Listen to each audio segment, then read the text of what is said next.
So we've just been speaking to Simon Parkes, and we're just going to finish off with Simon talking to us about the birthday card incident, where he actually saw a birthday card in his local shop with pictures of him on it. So Simon, if we can finish off with that story, okay. And then perhaps we will also perhaps wrap up with the most salient points of this experience so far. Okay. Thank you. Just to finish off with the birthday card, good friend of mine, I won't mention his name, just call him John. He's an ex-Ministry of Defence policeman. He was a dog handler. And he'd had a conversation with me on the telephone regarding my birthday card. We refer to MI5 as the firm. And we had a maybe 20-minute conversation. 2 weeks after that, he was stopped in County Durham by a police officer who said, "I'm arresting you for driving without a driving licence." So John said, "Well, how can that be? I've got a driving licence." And he said, "Well, not according to the DVLA. It was revoked 21 years ago." Oh. So he said, "Well, how can that be? Because 5 years ago I renewed my passport and I had to use my photocard licence." So the police officer obviously wasn't stupid and said to him, "I can see something's not right here, but I have to go by what the DVLA tell me. I should by rights arrest you, but I'm not going to. If you can get another named driver insured to take the vehicle away, I'll let you sort it out with the DVLA." So he phoned the DVLA several times and got no reply. 2 months later, 8 weeks later, he hadn't been able to drive because he had no driving licence apparently. He got a phone call from a young lady from the DVLA who said, "Just phoning to let you know that your driving licence has been reinstated." Oh. So he said, "Oh, that's really good. Why has it been reinstated?" And she said, "I don't know, the computer screen doesn't tell me that." And why was it revoked? Well, that's what he asked, and the reply was, "I'm sorry, the computer screen doesn't tell me that." So anyway, he then didn't phone me. We had a meeting for something else, and he came out of the house first off and took me aside, and he said, "Look," he said, "Simon," he said, "I piss them off, and I get my driving licence taken away for 2 months. You piss them off, and you get a birthday card." And I said, "Well, you've either got it or you haven't." But the sad thing is from that now that he no longer wants to telephone me because he's obviously aware that the line's been listened into. He won't phone me. It doesn't want to come to the house anymore, but we have meetings on other issues when there are other people. And it's just very sad that what was a good friendship has now been forced because of outside influences. But it just shows how things are manipulated. And it does impact on... Oh, of course it does, and he's now very frightened because his business, he relies totally on the car, and if they've taken it away once, they'll take it away again. So it was a warning, and he's... Yes, he took it as a serious warning. Definitely. And how would you... So you've had a good few years of experience now of all this interaction. How would you say it's impacted on your general domestic daily living? Academically, it's had a terrible effect on me. I don't have a university degree, and I'm sure if I hadn't been interacted, I probably would have had a reasonably good academic background. However, the positive side, my ability to interact with people. That's why I got into politics. All the jobs that I've had with local authorities, I've managed large teams of people, motivated people, achieved things that others haven't. So from that perspective, it's been enhanced. So do you also feel that you had any particular accenting of any abilities or giftings in a higher intuitive perspective or manner? Oh, very perhaps? long words. Yes, I don't know quite how to put it succinctly, really. Well, I mean, I can bend knives and forks with my mind, but unfortunately, apart from going into a circus, it doesn't really do you any good. It doesn't pay the bills. No. I think what I would say is that the advantage has been to a wider learning, a wider understanding, that the crap that is told to the mass population just isn't true. Yes. I have seen beings from another dimension, and I know that what we're being taught in school is wrong. Yeah. The problem is that you have to try and cope with this.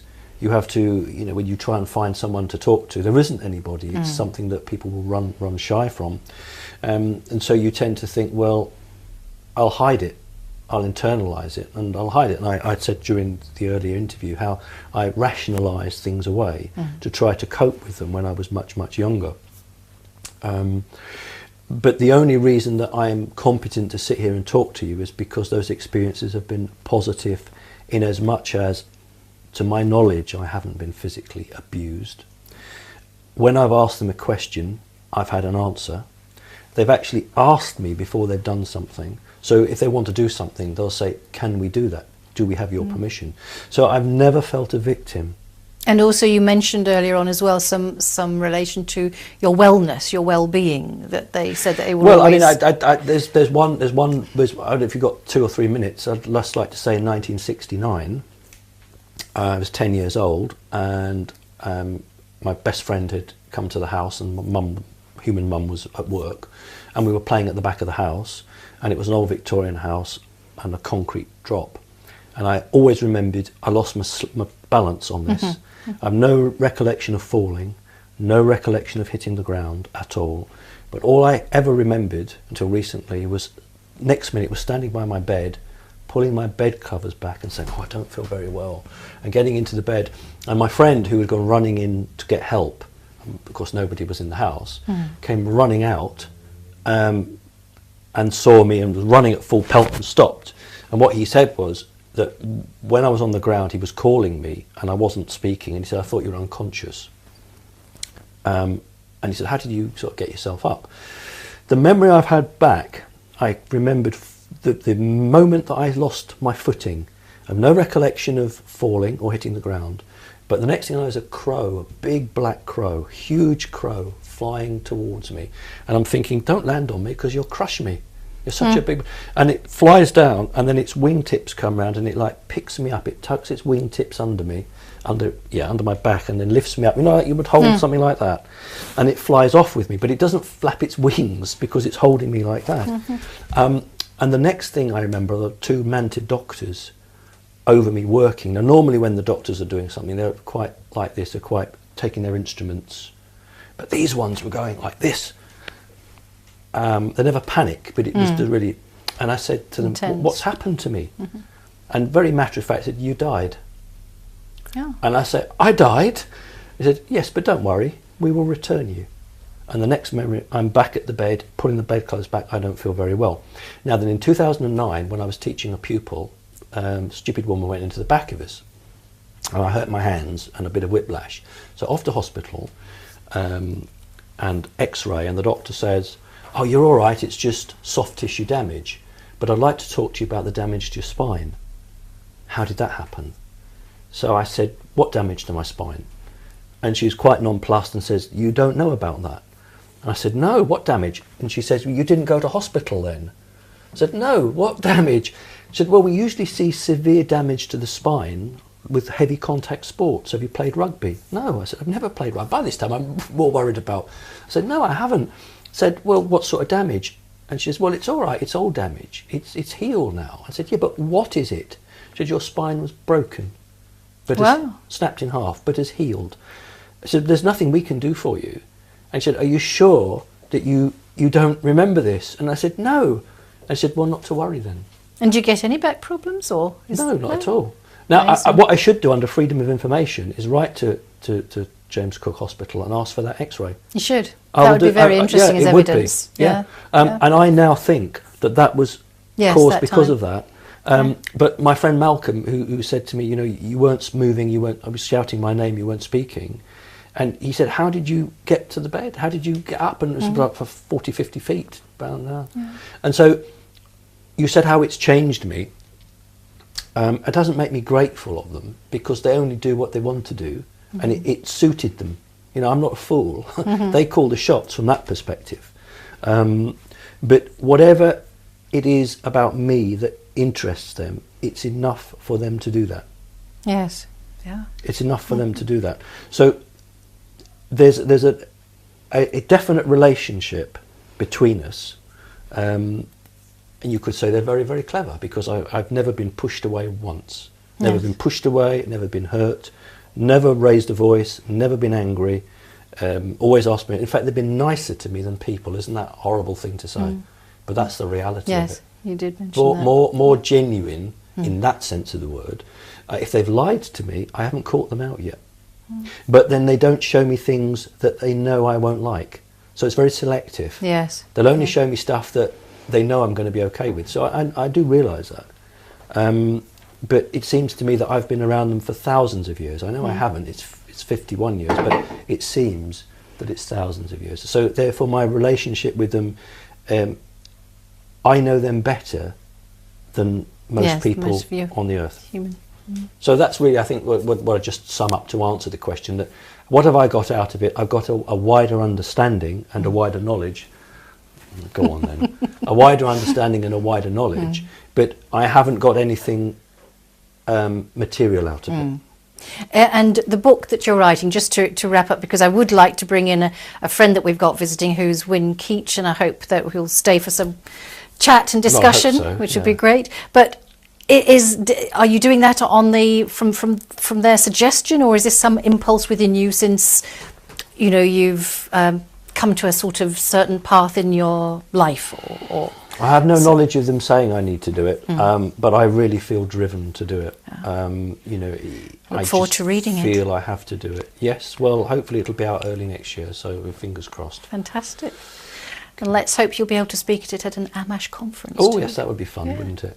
Well, let's invite Win do to come and join us. So we have a guest with us who's joined us, Win Keech, and we're going to have a chat with him about some of his experiences and information, not necessarily as a contactee, but certainly someone who's been in the field of research for many years.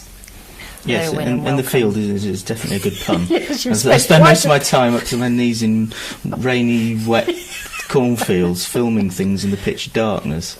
That's probably the thing I'm best known for.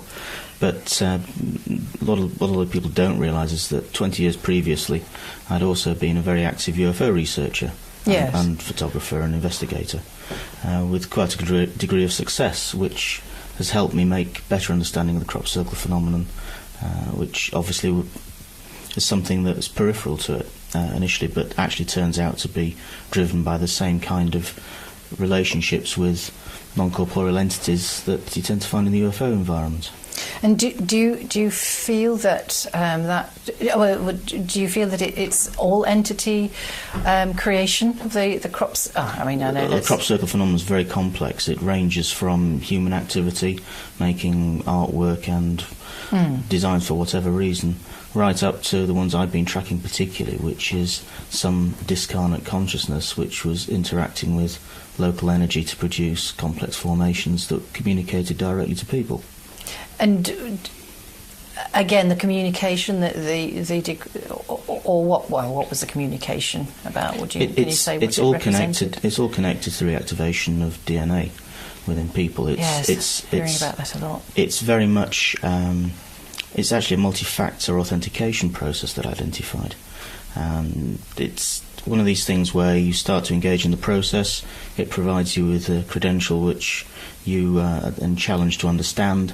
It then produces something else, and all the time you're connecting to the energy signature of the formation that you've been into. Yes. And from that point onwards, your DNA is linked to it. And as you go through this process, you're led from one understanding to another until the communication has converged to a certain point. And I think for many people, including myself, that effectively reached the conclusion last July. Right. And that what was about your work with the Rendlesham Forest UFO event, so the DNA specifically, the 1980 participants of the 1980 Rendlesham Forest Bentwaters incidents? That's very interesting in itself, because of the work I'd carried out for the previous 15 years, studying the crop circle phenomenon and the connection to DNA activation. When I was presented with the opportunity to assist Linda Moulton Howe to film the 30-year reunion activity actually in the fields in the dark, because there was potential for things to happen there, I was asked as a night filming expert to go down and cover the fields, which I did. But in doing so, I obviously met John Burroughs, Jim Penniston, and found them to be very, very interesting, very decent people. And talking to them, they were quite surprised how much I knew about the DNA communication side that they were personally aware of, but obviously hadn't made very public. Right. And because of that, I was able to show that I'd encountered exactly the same thing in the crop fields with the crop formations. And as a result, the same process was going on here in a different form. So although on the surface it would look as if they're two completely disconnected things, actually the process that's going on is identical but for different reasons. And do you think that's happening planetary-wide? Yes, and I think at various levels. I think there are many external influences now that are using this window of opportunity to access human DNA as it is now, before there are any significant changes internally to it, so that they all have their own agendas for either rejuvenating their own gene pool, because we share common genetic material from our long history in this planet, and also for forward hybridization, so that they may be able to enter this reality in a corporeal form. So there isn't just one or two or three separate off-world interdimensional entities doing this. There are dozens, and they all have slightly different agendas. And also on another sort of maybe slant or level, do you think there is also the element that the DNA, as it becomes more activated or light encoded or whatever that process is, that there is then what is becoming known as the ascension process going on? Now, whether ascension means that we just are able to access higher frequency realization of whom we are. It's part of that. I don't buy into the full ascension. I know it's a difficult word. I was looking for another word. In that I don't see that you're going to wake up one morning and suddenly the whole world's changed to a different frequency vibration. What's actually happening is that we've gone through a crossroads in this last couple of years, and people that are moving down an evolutionary path where they become able to access higher and higher frequency components are doing so. And that is definitely happening, and this is why entities that are at lower frequency perspectives are trying to access us now, because we're actually starting to recede from their reach. Right. But I see that humanity is probably going to split into two fundamental routes. There will be people who won't actually move from the position they are in now, and they will probably start to eventually breed out generation by generation on this planet. Yes, yeah. And the other components of the population, the component that's now positively evolving, are the ones that are going to have access to a wider reality range than we have now. And maybe that feeds in also nicely, Simon, with a lot of what you've been saying and your experiences. Would you say that's? I think Win knows what he's talking about. I think he's hit it right on the head. Yes, absolutely. In terms of my experiences, they've made it very clear that they say to me, you exist on two worlds. So they want my genetic material, particularly for the hybridization. And I do agree that we're not going to wake up one morning, hallelujah. No. It's a period of time, but it's already started. Yes. Yeah. Yes, that's also the way I see it. I see it that, for instance, the species that Simon has had dealings with are one of the type that are looking to our near future, where they'll see that the percentage of our population is going to effectively devolve out of existence. And so there is going to be some capacity within this reality range for people who can exist in both states, to provide genetic material that can be used in hybridization, so that they can take up some of the capacity that's made available. Right. Yeah. No, that really is interesting. Yes, and I think it goes to the question you asked. Why is there that capacity? Where will all the humans go? And I mean, that's where it becomes a very difficult debate. Yeah. Yes. Well, there's lots of different thoughts on that, aren't there? Parallel dimensions, universes, and planets, and bodies, and what have you. But specifically, in what way are you talking about? Are you talking about toxic takeover, soul? I'm saying that if the extraterrestrials wanted to take over, they would have done so. So they haven't done so. So they're waiting, what I would call in a natural way, for when the time is right, when there becomes a vacancy, let's put it like that there becomes a vacancy on this earth where they can move in without having to come by enforce. In other words, you're talking about termination of the existing human species, yes. New World Order activity. Well, yeah, what I'm saying is that they won't come here until there is plenty of land for them. Now, So when we've done the job ourselves. What makes that available for them? Well, they're not going to do it themselves. You're hedging on this. Of course I am. Of course I am, because it's what you mean. Well, I can only tell you what I've learnt from them, and I don't have all the answers. I've never pretended to. All they've said to me, and I'll repeat what I said earlier, is that there is going to be a very difficult time on the earth. But you, and that's me, you will always be provided with food, and you will always be provided with water. And then when I said, what will I do for company? They said, well, you already know you're compatible with any female here. So what they're saying to me is there is going to be a time of either natural problems or governmental enforced problems, and that there will be a time when there are fewer people on this earth, and that's when we're going to come in. So it won't be that there'll be necessarily a landing and a great big battle. I think, you said it yourself, we'll do it for them. Our governments will do it for them if we let them. Yes, what would you say of Chris Thomas's work about the Anunnaki and the Valon threat, who have seemed to be following that agenda? Have you heard of his work? Yes, I mean, they don't use the word Anunnaki. I mean, well, I won't talk about names that we use. They have their own names for them. But what they've said is that the time is coming, and it'll be a time for them. They've also said that the door is closing, and that relates to what Win is saying. They've said to me the door is closing, that their opportunity to do what they wanted to do is diminishing, but until very recently, they haven't had the technology to make a stable hybrid. What they've said is hybrids have only lived for a few years, and then they go, we would call it insane. They just don't survive. And so that's pointless, because you put a soul into something that's only going to last a few years. So they've been working like crazy to create that. They've said to me they have contacts with governments, they have intermediaries. I've seen, you look on the net, they have what they call super soldiers. Super soldiers are only humans copied on an extraterrestrial form. Hitler did it. I mean, we've got to wake up to this. Hitler called them the SS, the Schutzstaffel, the security staff. The ones that the extraterrestrials have are called super special human soldiers, SSHS, and in Reptilian it's SUS. SUS. That's how a Reptilian will say it. SUS. Super special human soldiers. I've seen them, and they are humans, and they don't sort of go in a tank and see how long they can stay in a vat of cold water. Not that sort of. That's what the American government is trying to create. It's trying to do a very poor copy of what the extraterrestrials have had, and have had a long time. The extraterrestrials have always used humans to fight their wars for them, but now they are more advanced. The super soldiers from the extraterrestrials will have a very strong power suit.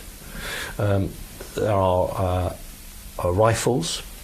When they put the helmet on, there's something that goes into the mouth, and I don't know if it's a DNA contact or what it does. I've never worn one. I'm not a soldier, thank God.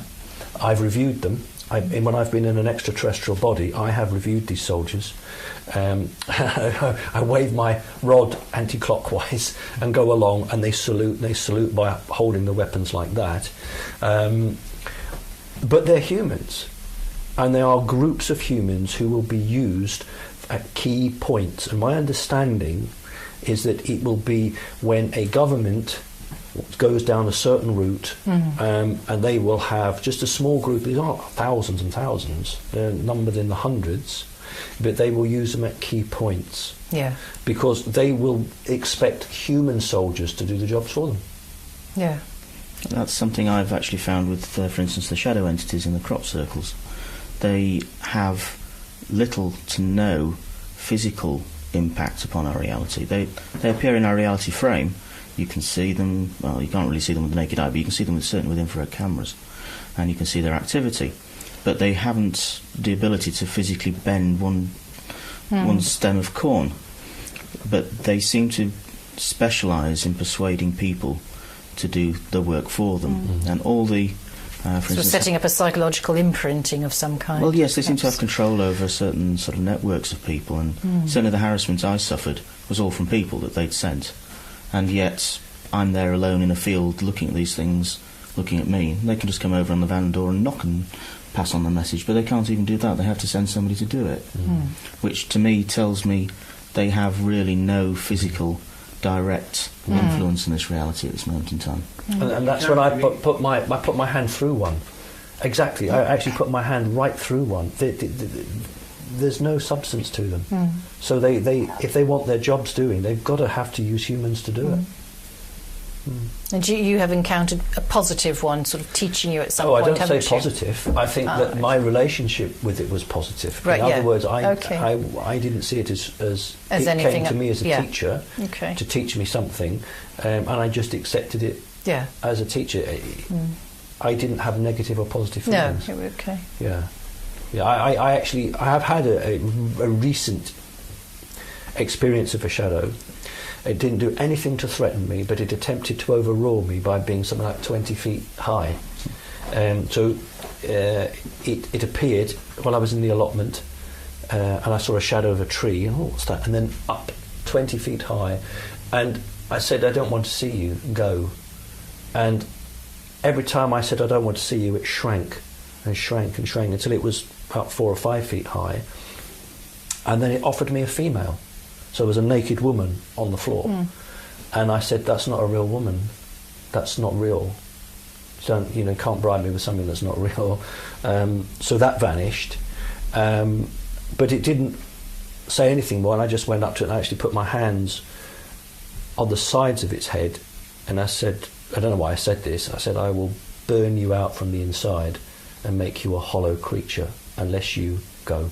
And on the word go, it vanished, but there was just a black, you imagine a silk handkerchief, a black silk handkerchief, and if you just let that go and it just gently wafted down, that's all that was left, and then it just vanished before it hit the ground.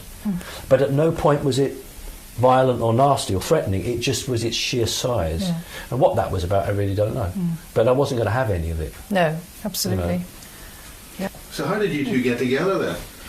Well, yes. I was giving a talk for a friend at a conference locally, and Simon came to the talk. I was giving showing some film footage of the shadow entities entering the fields in Wiltshire, and Simon immediately recognised these because he'd encountered these face to face in person.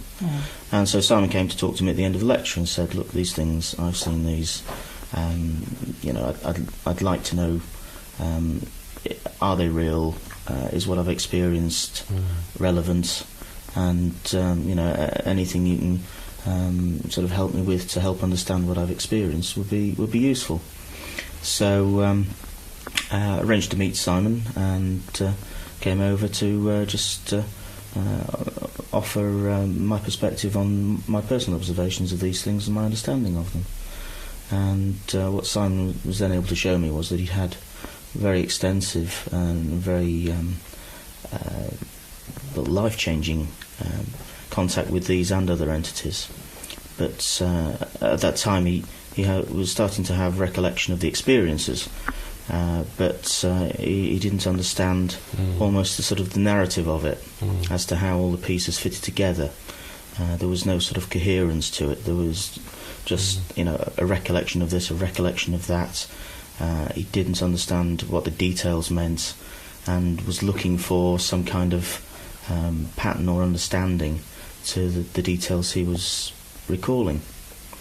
And I was able to quickly recognise what was going on there, but obviously offering Simon just enough for him to understand on his own terms what was going on. I didn't want to lead Simon into thinking things were one way or the other. I just provided the information that Simon requested as he went through this stage so that he could make a better understanding. And I concluded from that what had actually happened was Simon had been approached and identified at a very young age and was put through a series of tests. And this was your initial contact point with these shadow type entities and others.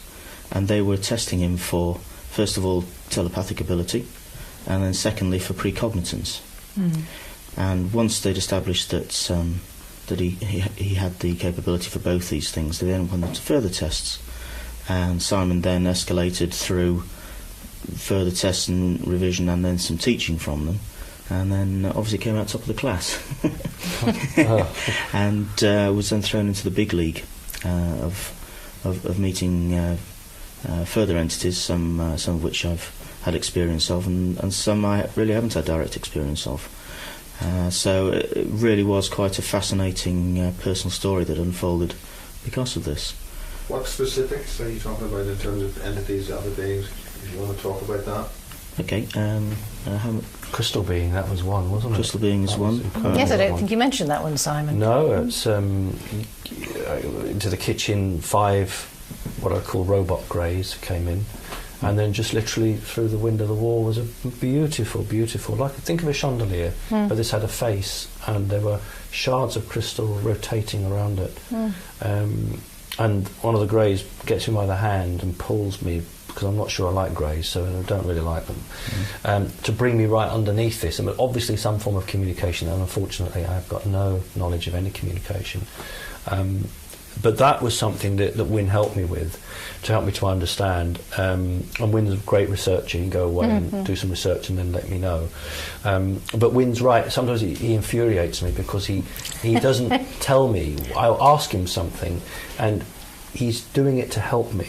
Yes, I understood. I just bloody tell me, Win. Yes. Because he won't. I mean, Win, you remember the very first time we met, and you said to me, "You've been around these creatures so long, you've taken on their personality." Yes.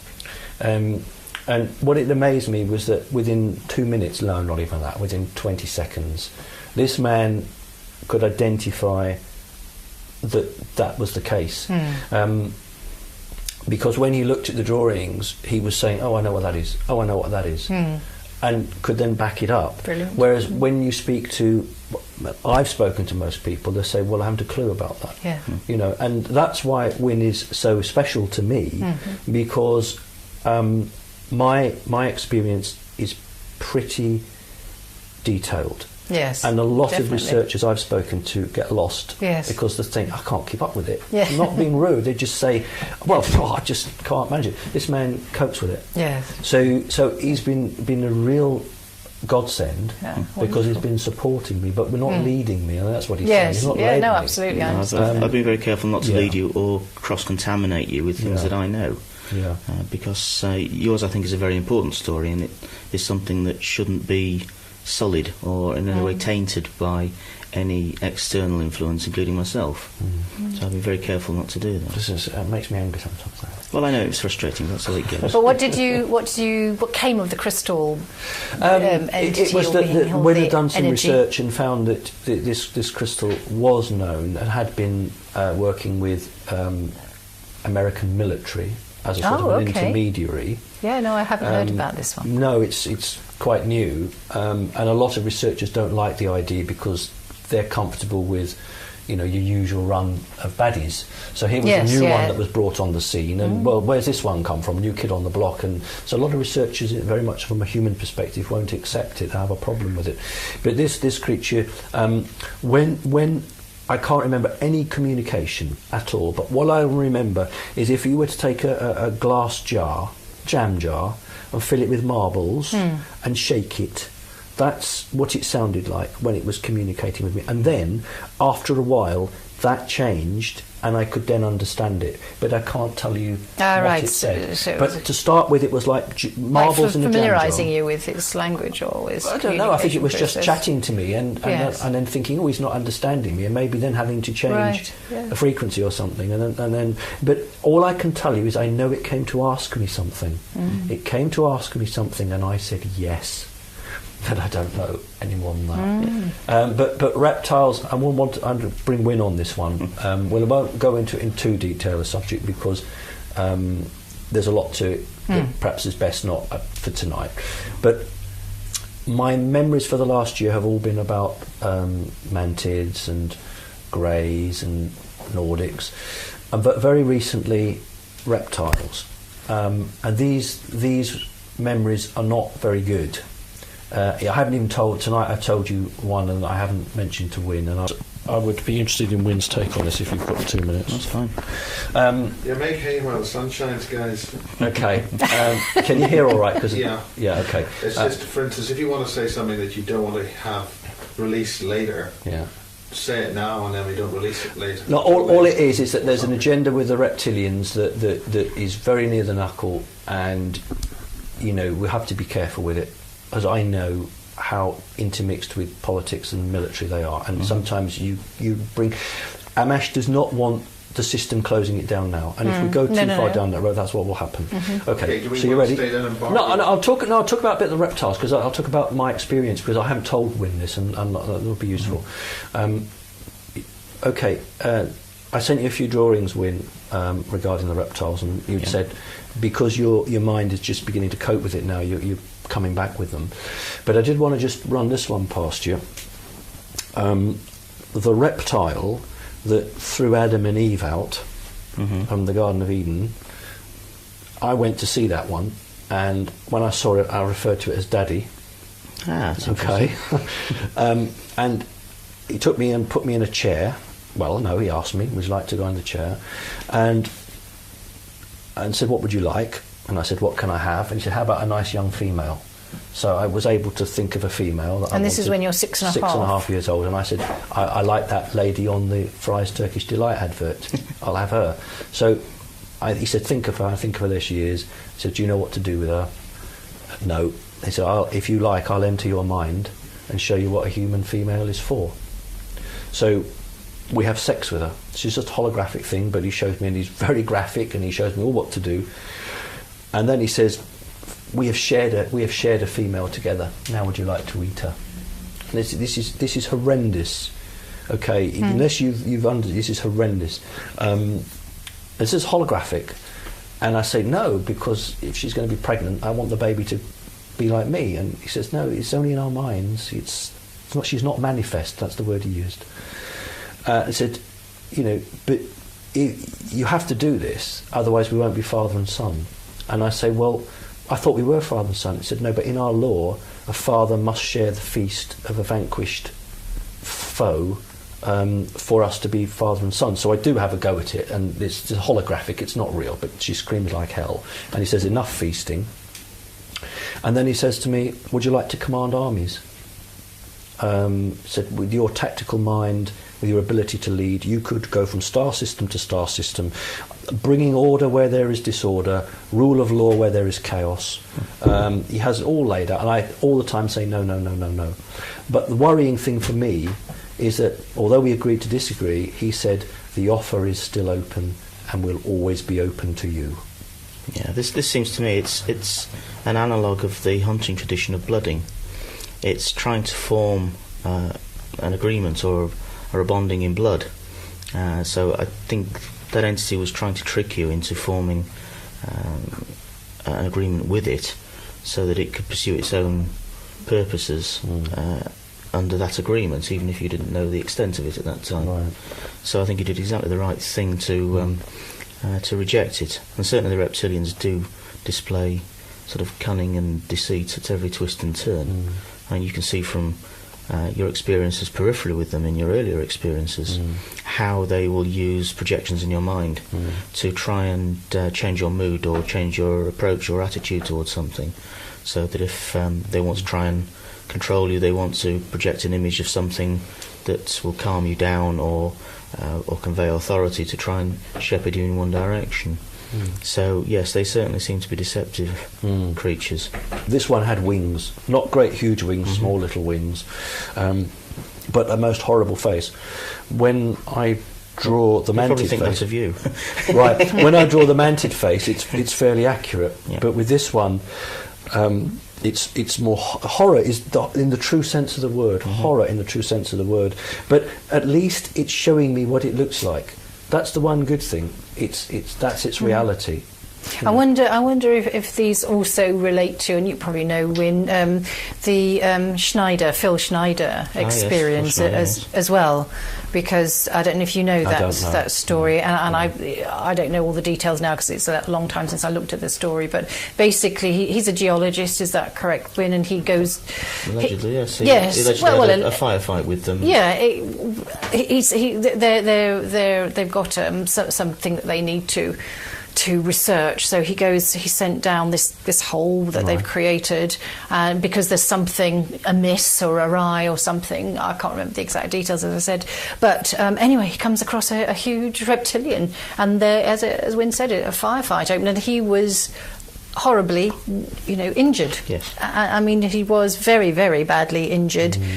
Whether it was through a firefight with aliens and the reptilian, I don't know. But he lost some fingers. He had his internal organs burnt out, and I think it was only 2 years, wasn't it, that he was speaking before he died quite suddenly. Suicided. Yes. Suicided with his own catheter. Was it? He was disabled through his injuries and stuff.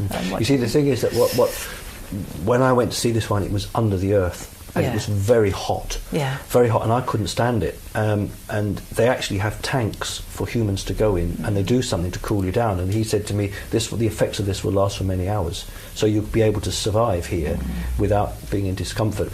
But what the Mantids have told me about the reptilians, because it could be a double bluff, but I do believe the Mantids are playing a double game.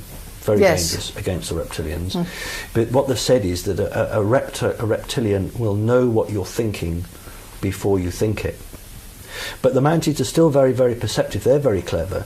But what they're warning me, when I'm with them, I have to block.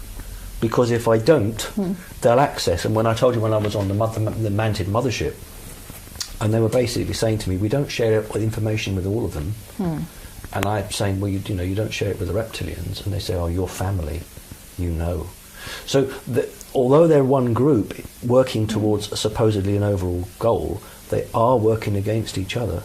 But surely with this kind of disclosure as well, or sharing, let's say, that the reptilians will easily plug into this awareness now, do you think? Well, no, because what they'll do is they can there'll be blocks in my mind, so when I'm with a reptilian, they won't be able to access that, because to do so would probably kill me. But generally, I mean that the reptilians will then pick up that the Mantids are doing this double buff game. I think they already know. Yes. Well, that's what I was thinking. How can they not? The reptilians have been here a long time, and the reason that mostly they're under the ground is that they were wiped off the surface of the planet a long time ago, and only the branch that survived is the one that survived beneath the planet.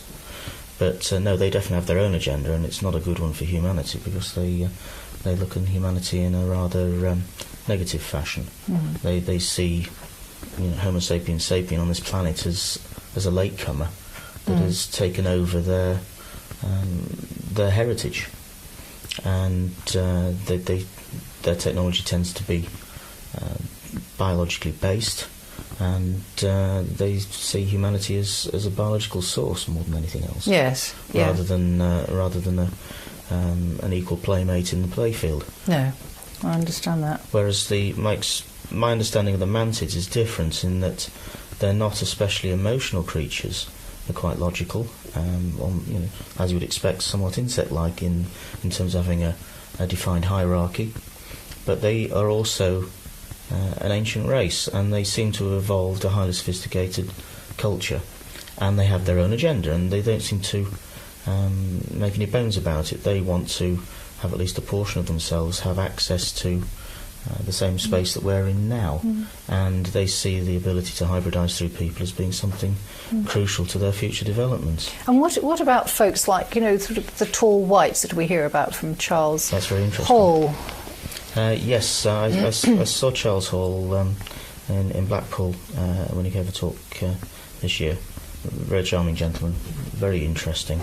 The tall whites do seem to be a distant relative of ours, really. That's the best way I can describe it, but one that is actually significantly further down an evolutionary path than ourselves. They're almost on the balance between physical and the ethereal. Yes, that's the feeling I get, and also I haven't heard of them anywhere else except through the Charles Hall experience. I mean, those specific. I mean, you hear of Nordics, but I know you mentioned Nordics. Not that we've spoken about it much tonight, but but the tall. I thought that's very intriguing, because also they're very private and independent. They're very private, but they're also using our resources, physically real within our reality. Yes, absolutely. And they're actually very and aggressive. Well, to a degree. Well, protective, perhaps, is a better word. I think they are assertive. I would say. I wouldn't say they're aggressive. I mean, if you look at the dealings they had with Charles Hall, they considered him to be a pet. They considered him a threat to them because of his physical size and strength compared to them. So they established quite rigid bounds. Yes. They consider themselves to be intellectual superiors and from an evolutionary line that was ahead of ours. But nonetheless, they respected Charles for who he was and his abilities, and were continually surprised by him. And as a result of that, Charles effectively became a fantastic ambassador for humanity, because they then saw through him the potential in humanity that other species just haven't. Yes. Yeah. No, that was a really intriguing one. You were saying about the Nordics, Simon, but we didn't mention it in our previous discussions or chats. How have they interfaced with you, and perhaps Win as well, if you have something to say? I haven't about seen those? very many of them. I mean, everyone seems to, when you talk to them, they want to know which ET is on top, who gives the orders, and it seems to be, people seem to be really wound up about that. All I can tell you is that the few Nordics I've seen have worked with, but I've never had an instruction or Nordics. I've seen them in the background, but they've never actually come up. And the ones I've seen have been in the school in space, where one was a teacher, and he was obviously very human looking. Yes. So I reckon that's why he was in that role, because the children there from age 5 to about 11 or 12 could relate to him. And I would say, yes, I would say he was fairly spiritual. I'd say compared to the others on the ship, I'd say he had more spirituality about him. But this was a spaceship that weren't any reptilians on. So it was just mantids and greys and Nordics. I've never seen a Nordic in the same area as a reptilian. I don't think you will. Never. But I've seen mantids and Nordics quite close together. Also, the mantids are sort of a Switzerland of species, in that they're relatively neutral but have their own objectives, and so they don't really annoy anybody sufficiently for anybody to become aggressive towards them, and yet they have behind the seemingly small exterior, formidable fortifications that they can bring into action. Yes, they're quite interesting. It's also, I think, an interesting observation that even if you see a Nordic, it could be very complex as to exactly what kind of Nordic that is and what the situation is there and why they're there. In the same way that if you saw a full human, which you have experienced humans on these ships, yes, and knowing where they're from, what their objective is equally complex. And I mean, I understand a lot of things from my research over the last 25 years, but I still don't understand humans on this planet. So, and there are good and bad in humanity wherever you go. There are some of the greatest spirits in the universe are human, in terms of, their emotional and loving components, and yet some of the most evil, despicable people in the whole galaxy. I can pick up on what Win said, on the experience where I saw the 5 human scientists. The lead scientist wasn't telepathic. He was British. He had a very upper class accent. But the female was American. She was telepathic, and so she was communicating with the extraterrestrials and then verbalising what had been discussed back to her boss as a boss of the scientist. And it was very interesting that these two were more comfortable around the extraterrestrials than the other 3, who were obviously top scientists. And as I say, just wanted to get the hell out of there. But they were not part of it. But I could see that this senior guy, he was in his 50s, and the young woman, say in the 30s, they clearly had, it's like Laurel and Hardy. She'll do the conversation and report back to him, and he's got to trust that woman that what she's telling him is truth. Very interesting. But when I felt those scientists' minds, I felt that they were being tricked, that they were easily led, and that the people above them just give them the orders. They do what they're told. And some of these scientists were scared of their lives. They were frightened for their lives, and they were thinking of their families and that. And so I do think that a lot of people who are wrapped up in this are against their will. Yes. I really do. So I don't think everyone's bad. No. That's what no. Win's saying. I think Yes. there's a lot of No, people who are trapped. absolutely. Yeah. No, And they would quite get out understand. if they could. I mean, it's like really that sort of leads to your mum in a way because Right. she was trapped. trapped exactly, and She maybe really we haven't spoken about your No, mum in we this should do, discussion. really. Maybe We've got 5 minutes. Yeah, are we all right? You've for got that? 10 minutes. That's Okay. not- Yeah. Okay, Minutes, I will if you guys- do 5 minutes. Okay. I always refer to her as my human mum because I got very confused. I've got a mantis telling me that it's my mother, and I've got society telling me that the woman I live with is my mother. So it's sometimes I get confused and I move in and out. But Mum was very gifted. She was a tremendously brilliant speller. Her spelling was phenomenal. Her dad was... Did that come down to you as well? No. Well, it might have done, but by the time the shadow being had done what it did to me, my educational ability went right down. Okay. But Mother came from a blue blood background because my grandfather was a British consul, high-ranking diplomat, OBE, CBE. He uncovered corruption in one of the Conservative prime ministers, and they offered him a knighthood, but he refused. He was a Mason, but bought himself out of the Masonic circle. He was... I always get confused with the kings. Which was the king that was going to marry Mrs. Simpson? That was Edward VIII. Yes. Eighth, right.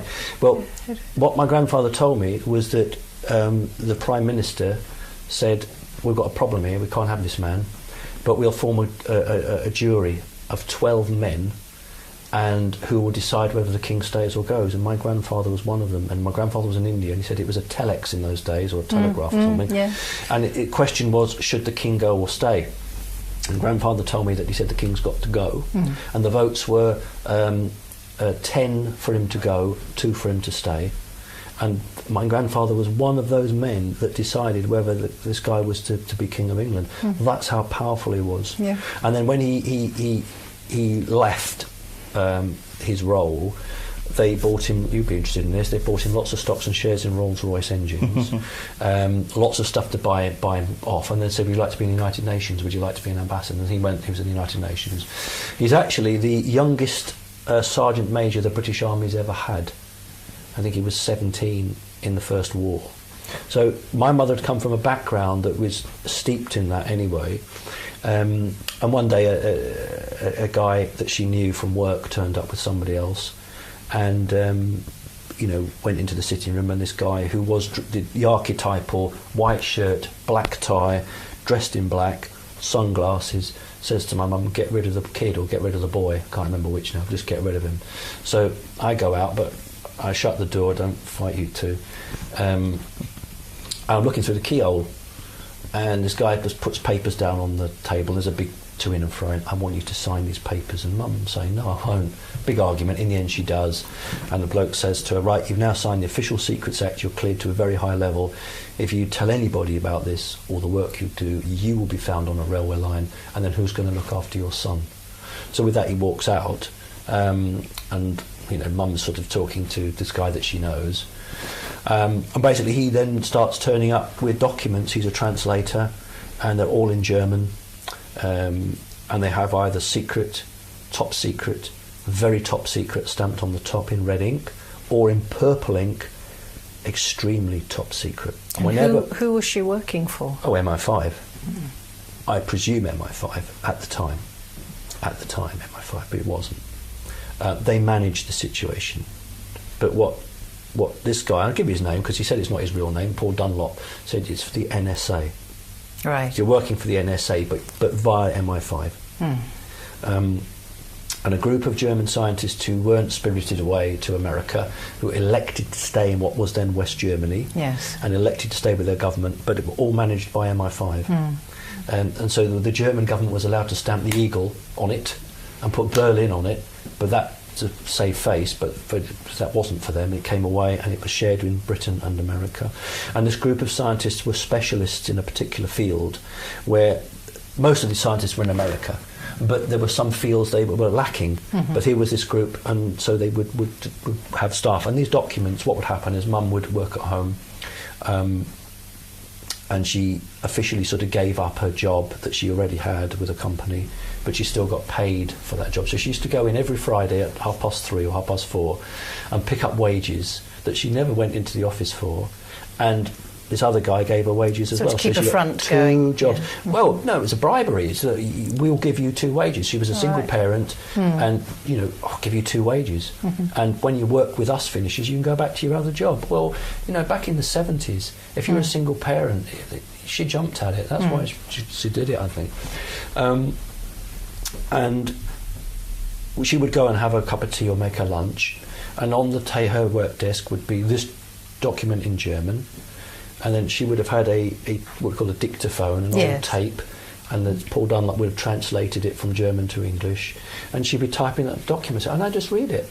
And I would sit there and read the documents, and I'd hear her footsteps coming back, and I would run back and do something. I take it you read it in secret. Oh God, she didn't know.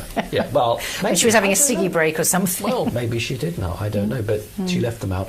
And then the thing was, I was never asked to fill the Official Secrets Act in, but this guy Paul Dunlop would start having conversations with my mother, and I'm in the room. And but you'd be what age, more or less? I would be 10, 11, or about 11. Yeah, about 11. So what subject matters were? Well, the first one would be when she's sort of saying, "Well, this is the first day. Is this true?" And he's saying, "Well, I knew you'd be like this," because he's obviously done it before. He knew you'd be like this, and she's saying, "Yes, it is all true." And when she's asking questions about extraterrestrials, he's been very, very won't go down that road. But when he's bringing the papers work and he's discussing it with her, then he's talking about, well, this is a downed craft. This is what's come out of it. This is how far they've got with it. For instance, the bit that makes me laugh is they were trying to get a nuclear reactor really small, and in German it was, we're going to get this nuclear reactor the size of a VW car. And he says, well, they won't know what that is in America. So he puts a pencil line through VW Beetle and writes Mini. He says, they'll know what a Mini is.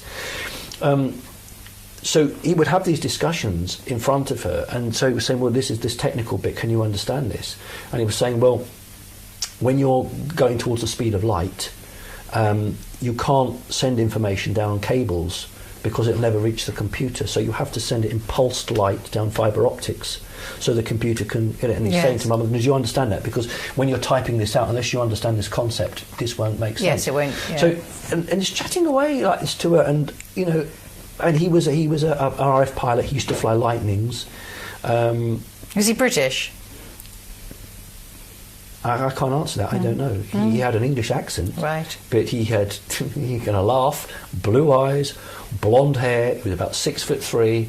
And he used to teach karate, and he was really, really quite an amazing character.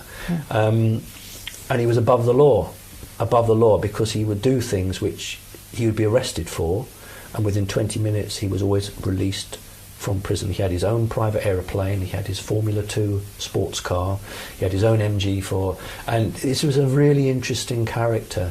And whenever Mum was working on what he called the purple group, these are the purple documents, the most secret documents you can get, extremely top secret in purple, there would be a GPO van parked 24 hours a day right outside the house. And on one occasion a travelling salesman knocked on the door to try and sell Mum some cleaning cloths and that, and they were straight there, and they said to Mum, do you remember the telephone lines come into this building? He said, no, I don't know. And they just stood there watching him, and when they'd gone, Mum turned to me and said, I never want another man in this house, because she never had a boyfriend, she never remarried. She said, but it's nice to know we're being watched. So she knew that, and I can't swear, but she used to call them the purple FUCKER. Oh, not another purple FUCKER. Oh, God. Because she just became manic. She knew the content of these about alien spacecraft that had been brought down. He never said how they came down, what was being taken out of them. Were these in England as well? Oh, all over the world. The Americans, all Americans go and get them. The Americans get them and they go to America, and then the America decides, right, well, what can we do with this? What can we do with that? And what Paul said of the human race, he said the human race are absolutely brilliant at taking something apart. Brilliant. And they know what it should do. They just can't quite make it do it. And he said, if you think of 100%, he said, what we've got here is only giving us 10% of what they're capable of. But that 10% puts us hundreds of years. And, it was I was just chatting away in front of me, and it was just incredible that I was involved in these conversations, and he would turn to me sometimes and just smile. And now looking back on it, I'm thinking, that's not right. So That's he really was priming odd. you. I don't know what he was doing, but it just doesn't seem right to have that. And I mean, very odd. Very odd. So Didn't this disturb your mother after a while? yeah, poor mum. She became an alcoholic. She couldn't cope with it. She went and asked to get out. They released her, and then within 2 weeks she was dead. She met a man who convinced her to take herbal medicine to make her asthma better. So she did, and then 2 weeks later she had a heart attack and died. But what is interesting is that her wages still came through for the next 2 years. Oh, really? Yeah, I still got her wages for the next 2 years. And then when I decided to leave, you don't even know this, Win, when I decided that I was going to leave Brighton and come to London, I got an offer for another job, I was going to do it. The day beforehand, I got an envelope through the door with £2,000 in used notes. And a little type, and it's been typed on a golf ball. Do you ever remember the golf ball? And it said, "Don't look back, Dick Whittington." Wow. That's what it said. Don't look back. And Dick how Whittington. old were you when your mum went? When I she was passed? 18 and a half when she died, something like that. So quite young still. Oh yeah. No brothers and sisters. No, on my own. So I call that blood money. Yeah. And so they're guilty. That's why I've not had a slap round the wrist, I don't think, because they are guilty for what they did. Yeah. Well, Simon and Win, thank you very much. I My think we've pleasure. got to wrap that up, and that's another really interesting AMMACH discussion. I think we're going to have a few more of these down the line. Thanks, guys. Thank you. Thank you. Thanks very Thanks, Miles. Hey! Oh, well done, Miles. And I'm sorry about the cat, but you've got some lovely cat pictures there. Keep them in, don't cut them out.